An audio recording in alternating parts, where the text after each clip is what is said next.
The podcast makes a fuck ton of money. That's one reason. The other reason, which I've said many times, is that I just lost interest in making the same old video. We just kind of moved on to something else, right? We decided we wanted to do this. The podcast was more fresh and exciting and fun, and yes, more lucrative too, which is all the more reason to continue to invest ourselves in it. Oh yeah, 6 was a bad chapter, straight up. And that was like very poorly structured, very poorly articulated. Absolutely, I agree with you on that. One of the biggest regrets of the video was that chapter because I did not get my point across concisely at all. And I cite Cow Chop, which is funny because they like basically went bankrupt. Ironic, yeah. It was not about you not being allowed to make money. The main idea from it was that on the podcast, I just felt like you were completely careless, and it was almost like the more money you made, the less you cared, or the less content you actually provided.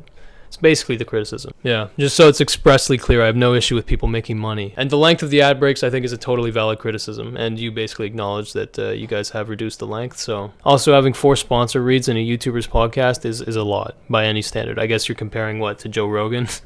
Okay, but I wasn't watching Joe Rogan. I was watching the official podcast and other YouTubers. No, I'm so happy. Seems like you're doing all right for yourself. Yeah, we got some walls, we got some curtains. We're trying. What? You know, you really didn't like that.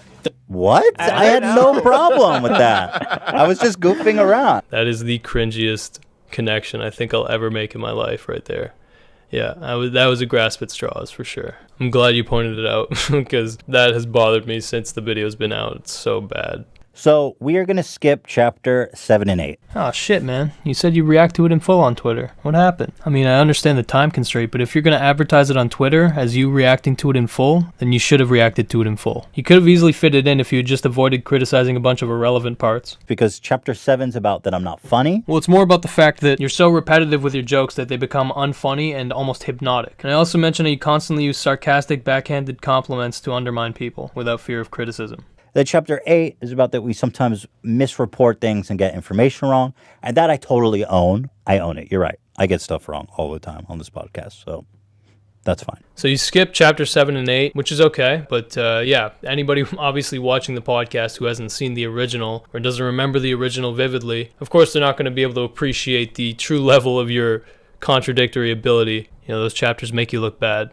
especially chapter 8, which I would have liked if you had addressed directly, because I think that that's still one of the biggest issues with your podcast. Not that I'm like super up to date on it. The misinformation you deliver is damaging, and you do not make any effort to correct it at all. No pinned comment like you proposed Mudahar should do. I really need to point this out again, that this video is up. No comment, no nothing. Views are still going up. People are still seeing this without any correction made to it at all. No, it seems like you almost don't care a lot of the times, and I think that's a absolutely valid criticism that still holds up to this day.